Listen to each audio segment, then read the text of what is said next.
دوستانو بیل ګیټ یو وار ویلی دي که په کلاس کې په لوړه درجه راتلل غواړې نو په اولو چوکۍ کې کښېنه او که په ژوند کې په لوړه درجه راتلل غواړې نو په اخرو چوکیو کې کښېنه.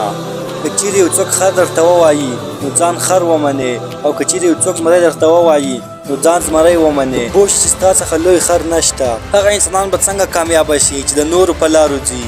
کامیابه خو هغه څوک کیږي چې خپله لاره خپله جوړوي. په دغه دنیا کې هیڅوک ستا په کیسه کې نه دي چې ته څومره غمجن یې، ته څومره خفه یې. نو د دې لپاره خو باید ته هېڅکله هم خپل کار پرېنږدې. ستا په ژوند کې ټارګټ حاصلول خامخا غوښتل غواړي. ته د چا خوښ یې د چا نه یې خوښ، په دغه خبره به هېڅ سر نه ګرځوې. او چا چې په دغه خبرو باندې غور کړی دی هغه هېڅکله هم کامیابه شوي نه دي. هغه په خپله خوښه باندې ژوند نه دی کړی. هغه ته د هغه د کامیابي برخه نه رسیږي ځکه هغه په پردیو خبرو باندې غوږ نیسي. کله چې درته محسوسه شوه چې ستا ته ستا د کامیابي پل نه میلاویږي نو کیدای شي ستا په محنت کې کوم ځای غلط او کوم ځای کم وي. هغه غلطي پیدا کړه، هغه کمی پیدا کړه او په هغه باندې کار وکړه.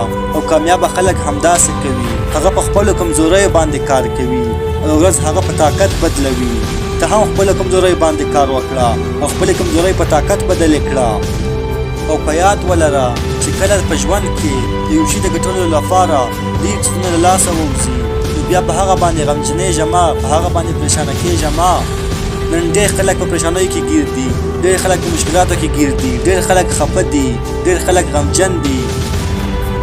د هغه له لاسه ډېر خلک ژوند نشي کولی. نو د دې لپاره د یو شي خفګان دومره واخله څومره چې جوړیږي. د ضرورت څخه زیاته پریشاني انسان زیات پریشانه کوي، زیات یې خفه کوي. او اکثره وخت داسې کېږي چې انسان ته د پریشاني له لاسه، د غم له لاسه، د خفګان له لاسه د دماغ مرضي ورلویږي. نو زیات پریشانه کېږه مه، کنې بیا به د هغه د لاسه کامیابه کېږې نه او نه به مخ ته لاړ شې. نو د دې لپاره ملګریه محنت پوره کوه، کوشش پوره کوه او ټینشن څخه لرې اوسه. که چیرې اوس هم ستا په ژوند کې کوم مشکل او غم وي نو ته په خپله توجه په مشکل باندې نه، د هغه په حل باندې واچوه او د هغه حل پیدا کړه چې خپله پریشاني او غم در څخه لرې کړي.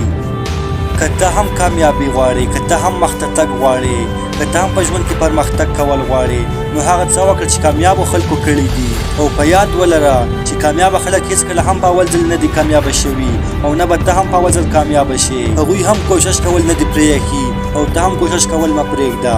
همدا د کامیابي لاره ده. خلک ستا په باره کې څه وایي دا سوچ کول ستا کار نه دی. که ته چې د هغه کار کوې نو ستا کار به څوک کوي. د افسوس خبره دغه ده چې خلک نور په باره کې سوچ کوي مګر په خپله باره کې هېڅکله هم خپل سوچ نه کوي.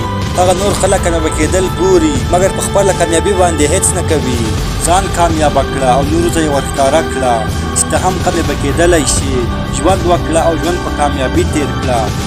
هر ورځ په ژوند کې نوي څه وکړه، نوی کار وکړه، نوی فکر وکړه. دا یوازې په نن ورځې ویډیو. امید دی چې ویډیو مو خوښه وي. که مې ویډیو خوښه شوې وي ویډیو لایک او چینل سره سبسکرایب کړئ.